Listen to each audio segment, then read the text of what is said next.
Hello students, today we are discussing our next topic regarding the pharmaceutics, that is pharmaceutical suspension. So again we are discuss the various dosage form, that is classification of dosage form. On that the biphasic dosage form, that is bi means two, the two phase containing dosage form. The popular example, that is a suspension. The next example is emulsion, but now today we are discuss regarding the suspension. So what is the suspension? So again it is a disperse system. See, biphasic system, it is also called as a disperse system because in that there are two phases are present. Probably in emulsion here we can't separate two phases because it contains oil and water or aqueous phase.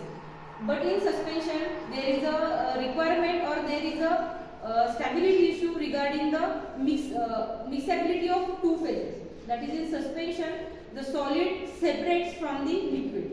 Okay, means due to gravitational force or due to the particle size, there will be a separation between the aqueous phase and the solid phase.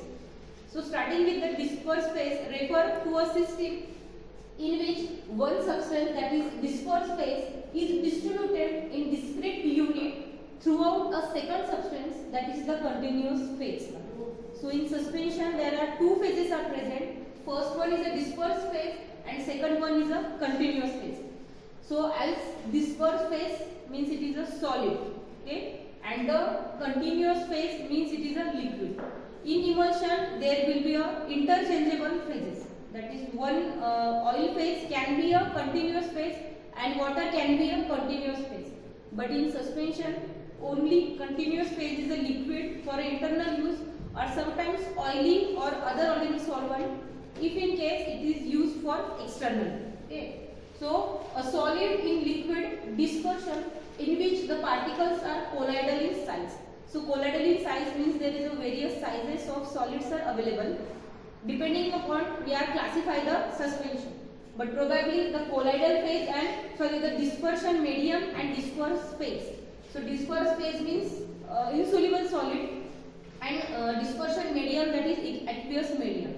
So probably the reason behind the suspension that the solid can't soluble into the water, means the solubility of solid is a restriction for the preparation of normal dosage form. Okay, if the solid or if the our API, that is active pharmaceutical ingredient gets solubilized in aqueous media or any other media, so there is no need to prepare a suspension. But unfortunately in market there are 40 to 45% APIs are available that are insoluble in the water, means they are showing a poor solubility. So for the reason or for the solution to that poor solubility, we are formulating a biphasic or we are formulating a number of formulations to use or to use that API. Okay. So first or the commonly used formulation to use that poorly soluble API, that is suspension. So pharmaceutical suspension is a biphasic coarse dispersion in which the internal phase, that is therapeutically active ingredient, is dispersed uniform throughout the external phase. Simply already we are explained regarding that the dispersed media or dispersion medium, okay, dispersed phase and dispersion medium, sorry. So dispersed phase is always a solid and dispersion media is always a liquid. Okay, I am talking liquid, not same aqueous or oily phase. Whichever is present into that formulation, we are only considering it as a liquid and a solid. So there are two phases, that is internal phase and external phase. Again internal phase is always a solid because the concentration of solid is as compared to liquid is minimum. So internal phase is always a solid and external phase is also called as a suspending medium. Suspending medium means the solid particle gets suspended to that liquid or that medium. So it also called as a suspending medium.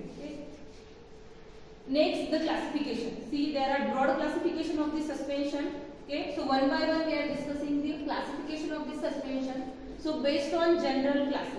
So generally we are classified the suspension into their route of administration or their application. Okay, that is oral suspension means orally we have taken the suspension example is antibiotic, paracetamol suspension or antacids that we are commonly using. Then externally applied suspension considering the cosmetics, that is calamine lotion, and the parenteral suspension, that is Procaine, penicillin G or insulin zinc suspension.